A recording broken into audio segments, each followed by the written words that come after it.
Hello मित्र, सभी मित्रों को नमस्कार है भाई। तो आज हम लोग किसी भी इलेक्ट्रॉनिक चीज़ को रिपेयर करते हैं तो हमसे रिपेयर पूरी तरह से नहीं हो पाता है। इसका वजह क्या है कि हम लोगों को बेसिक जानकारी नहीं है, यानी कि बेसिक नॉलेज नहीं है। जब तक भाइयों बेसिक नॉलेज आपका नहीं होगा तब तक आप किसी चीज़ का रिपेयर अच्छे से नहीं कर पाएंगे। तो भाई बेसिक जानकारी बहुत ज़रूरी है और सभी मित्रों से निवेदन है कि बेसिक पहले जानकारी ले, उसके बाद ही किसी भी इलेक्ट्रॉनिक सर्किट पर काम करें, ताकि आपसे काम अच्छे से और प्रोफेशनल टेक्निक से हो, तरीका से और बहुत आसानी से हो। तो पहले हम समझते हैं करंट। तो करंट दो तरह का होता है, एक एसी करंट होता है, उसके बाद में एक डीसी करंट होता है। तो भाइयों हम लोग एसी करंट और डीसी करंट को समझेंगे। तो एसी करंट एक होता है, उसके बाद में डीसी करंट होता है और उसके बाद में फ्यूज और रजिस्टर जो भी है इलेक्ट्रॉनिक कंपोनेंट, इसके बारे में आज हम लोग समझेंगे। और समझने के बाद में इसके बाद में भाई किसी भी आप सर्किट में काम करेंगे, आप लोग के लिए हम खास तरह का एक पीडीएफ बना के लाए हैं जो कि आप सभी के बहुत उपयोगी में आएगा भाई।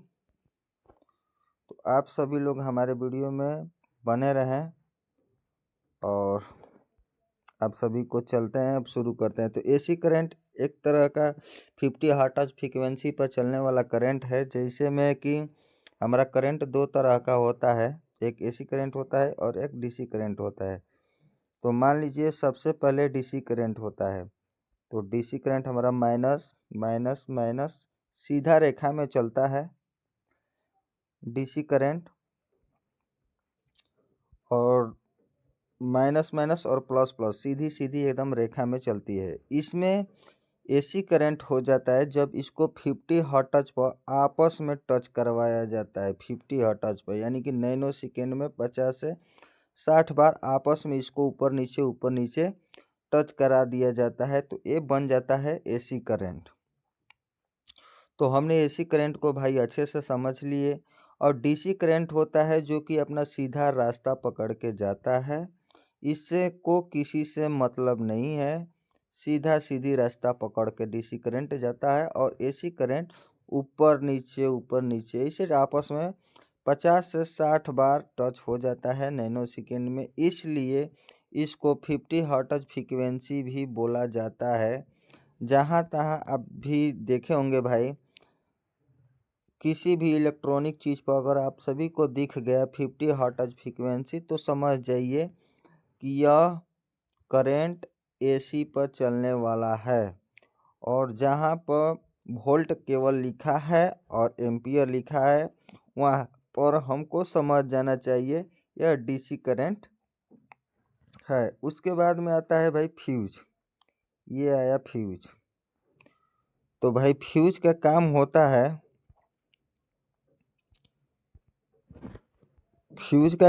है, प्रोटेक्शन करने के लिए। जो है यहाँ पर हम देख रहे हैं भाई फ्यूज, यह फ्यूज है, और फ्यूज का सिंबल ऐसा ही होता है। और फ्यूज का काम होता है प्रोटेक्शन करना, यानी कि एक शीशे का ग्लास होता है ऐसे करके, और उस ग्लास में ऐसे रहता है और इसमें एकदम बारीक से वायर लगा रहता है, जो कि ओवर करंट आने से इधर से इन करो, किधर से भी इन करो और किधर से भी आउट करो, ठीक। और करंट इधर से बहता जा रहा है। तो इधर से फ्यूज में करंट इन होता है और इधर से आउट होता है। तो जब भी वोल्टेज ज़्यादा कम बेसी हो तो ये वोल्टेज यहाँ से इस वायर को कट कर देता है, यानी ओवरलोड पर इस वायर को कट कर देता है। तो हमारा आगे का जो सर्किट है, जैसे में यहाँ पर टीवी है, ये टीवी बच जाता है। आगे का जो भी सर्किट है ये बच जाता है, ये ख़राब नहीं हो पाता है, क्योंकि आगे का जब करंट बच जाएगा तो ये ख़राब नहीं हो पाएगा। जैसे ये फ्यूज कट गया तो आगे में करंट नहीं जाएगा। तो भाई हमारा ये कंप्लीट हुआ फ्यूज। और फ्यूज का लगाने का वीडियो हमने डाल दिए हैं इस यूट्यूब पर, कि फ्यूज का उपयोग कैसे किया जाता है और फ्यूज कैसे लगाया जाता है। अगर मित्रों आप LED, LCD, CRT TV, home theatre किसी भी चीज़ को अगर रिपेयर करना चाहते हैं तो हमारे वीडियो में अंत तक बने रहें। आपको हम अच्छे से बताएंगे और समझाने का पूरी प्रयास करेंगे भाई, ताकि आप सभी मित्रों को समझ में आ जाए कि कैसे हम लोग काम करते हैं। उसके बाद में आता है रजिस्टेंस। ये रजिस्टेंस है, इसको कोडिंग आर से किया जाता है। हमने बहुत पीडीएफ बना के रखे हैं आप सभी को बताने के लिए। इसका कोडिंग आर से किया जाता है। जहाँ पर भी आपको आर देखने को मिल गया, वहाँ पर मित्रों जहाँ पर आर ये देखने को मिल गया, वहाँ पर मित्रों हम लोग जान चुके हैं कि यहाँ पर रजिस्टर लगने वाला है। और यहाँ पर रजिस्टर लगने वाला है, इतना तो हम लोग कंफर्म कर लिए। तो रजिस्टर का वैल्यू निकाला जाता है कलर कोडिंग से मित्रों। रजिस्टर का वैल्यू हम लोग कलर कोडिंग से निकाले जाते हैं। और रजिस्टर जैसे में यहाँ पर रजिस्टर ऐसे बना होता है और इसमें ढेर सारा रिंग्स लगा होता है। 4 बैंड, 5 बैंड, 6 बैंड तक देखा गया है हमारे ख्याल से। इससे अधिक होता है, बस ज़्यादा उपयोगी इतना ही करने को देखने को मिलता है। तो रजिस्टर का काम होता है विद्युत के धारा में अवरोध पैदा करना है। जैसे में हमारे यहाँ से करंट जा रहा है तो इसमें अवरोध पैदा करने का काम यह रजिस्टर का ही है। विद्युत के धारा में अवरोध पैदा करने का काम रजिस्टर करता है। तो जहाँ भी अगर आपको लगे कि नहीं हमको वोल्टेज यहाँ पर कम चाहिए, तो आप रजिस्टर का उपयोग कर सकते हैं और वोल्टेज को फिक्स कर सकते हैं या कम बेसी कर सकते हैं। रजिस्टर में कई तरह का रजिस्टर आता है। जैसे में यहाँ पर आपको VR देखने को मिल रहा है, यहाँ पर VR जो देखने को मिल रहा है ये वेरियल रजिस्टर होता है। इसको हम लोग वेरियल रजिस्टर को अपने ख्याल से कम या अधिक कर सकते हैं। कम या अधिक अपने हिसाब से इसको वेरी करके इसको एडजस्ट कर सकते हैं कि हम लोग कितना इसको करंट आगे भेजना है।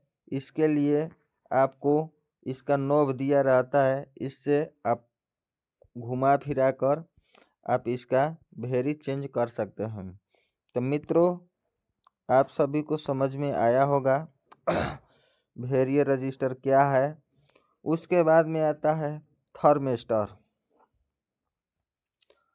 थर्मिस्टर एक तरह का टेम्परेचर सेंसिंग कंपोनेंट होता है। इसको हम लोग HTH से नाम से जानते हैं, RT, NTC, PTC, इन चीज़ों नाम से हम लोग इसका जानते हैं। और जहाँ पर ऐसा सिंबल आपको देखने को मिल जाए किसी भी सर्किट बोर्ड में, तो आप लोग समझ सकते हैं यहाँ पर TH, RT, NTC, PTC यहाँ पर लगा सकते हैं। NTC का बात करें तो नेगेटिव टेम्परेचर सेंसर होता है। PTC का बात करें तो पॉजिटिव टेम्परेचर सेंसर, यानी कि ये सेंस करता है टेम्परेचर और हीटसिंक को। तो इसलिए इसका नाम रखा गया है थर्मिस्टर। और आपको ऐसा सिंबल देखने को मिलेगा और ऐसा लिखने को मिलेगा किसी भी सर्किट बोर्ड पर। तो आप समझ जाना भाई कि यहाँ पर यही कंपोनेंट लगने वाला है। देखिए ज़्यादा टेक्नीशियन यही चीज़ पर फंस जाते हैं। तो जो भाई लोग मेरे नए हैं तो प्लीज़ मेरे चैनल को सब्सक्राइब करेंगे और लाइक करेंगे। उसके बाद में आता है VDR और MOV। ये भाई दोनों सेम चीज़ है। VDR और MOV दोनों सेम चीज़ है भाई। तो आप VDR भी बोल सकते हैं और MOV भी बोल सकते हैं, थोड़ा सा फर्क है। और फ़र्क क्या है, सेम काम है और कार्य भी सेम है। इसको VDR और MOV को आप सभी के ऊपर डिस्प्ले पर दिख रहा है, लिखा है voltage difficult resistance. Voltage difficult resistance और इसका सिंबल ये है। और मेटल ऑक्साइड वेरिएस्टर लिखा हुआ है, हमने लिखे हैं। तो वीडीआर होता है वो प्रोटेक्शन के रूप में लगाया जाता है। आपको कहीं भी वीडीआर देखने को मिल जाए या ऐसा सिंबल देखने को मिल जाए तो भाई वो समझ जाएंगे कि यहाँ पर प्रोटेक्शन का बात किया जाता है। तो ये प्रोटेक्शन के पर्पज लिए ये वीडीआर लगाया जाता है। तो आप सभी को समझ में आ गया होगा कि वीडीआर क्या होता है और क्यों लगाया जाता है। क्योंकि एसी के करंट के रास्ते में ही ये आपको देखने को मिलेगा, जो कि पावर सप्लाई प्राइमरी भाग में आपको ये इतना चीज़ देखने को मिलने वाला है। उसके बाद में चलते हैं अगला पॉइंट पर भाई। आगे पॉइंट पर क्या है? आगे पॉइंट पर भाई है माइक्रो स्विच। आप सभी को दिख रहा होगा ये माइक्रो स्विच है भाई। अगर आपको ऐसा सिंबल देखने को मिल जाए और SW लिखने को मिल गया जहाँ पर किसी भी सर्किट बोर्ड में, तो आप समझ सकते हैं कि यहाँ पर माइक्रो स्विच लगा हुआ है, यानी कि छोटा सा एक स्विच लगा हुआ है यहाँ पर। जहाँ पे SW आपको देखने को मिल गया है या ऐसा आपको सिंबल मिल गया है, तो समझ जाएंगे कि यहाँ पर माइक्रो स्विच यानी छोटा सा स्विच यहाँ पर लगा हुआ है और लगाने का जगह है। इसके बाद में आते हैं भाई 9 नंबर। 9 नंबर पर क्या है? Electric condenser.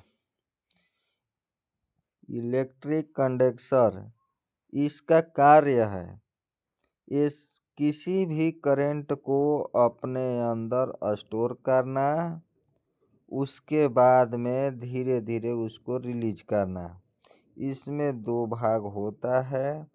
एक भाग नेगेटिव होता है, जिधर ये पट्टी बना रहता है ये नेगेटिव होता है, और जिधर पट्टी नहीं बना होता है उधर पॉजिटिव होता है। जिधर ये पट्टी नहीं बना है ये पॉजिटिव है और ये नेगेटिव है।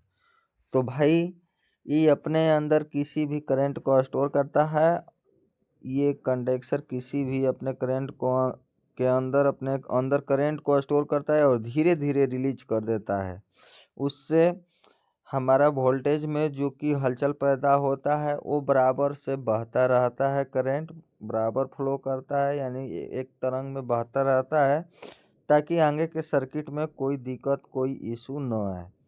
तो चलिए भाई हम लोग अगले वीडियो में नेक्स्ट वीडियो में आप सभी को हम बताने का कोशिश करेंगे और समझाने का। तो जो भाई लोग नए अगर हमारे वीडियो देख रहे हैं तो प्लीज़ मेरे चैनल को सब्सक्राइब करेंगे और लाइक करेंगे।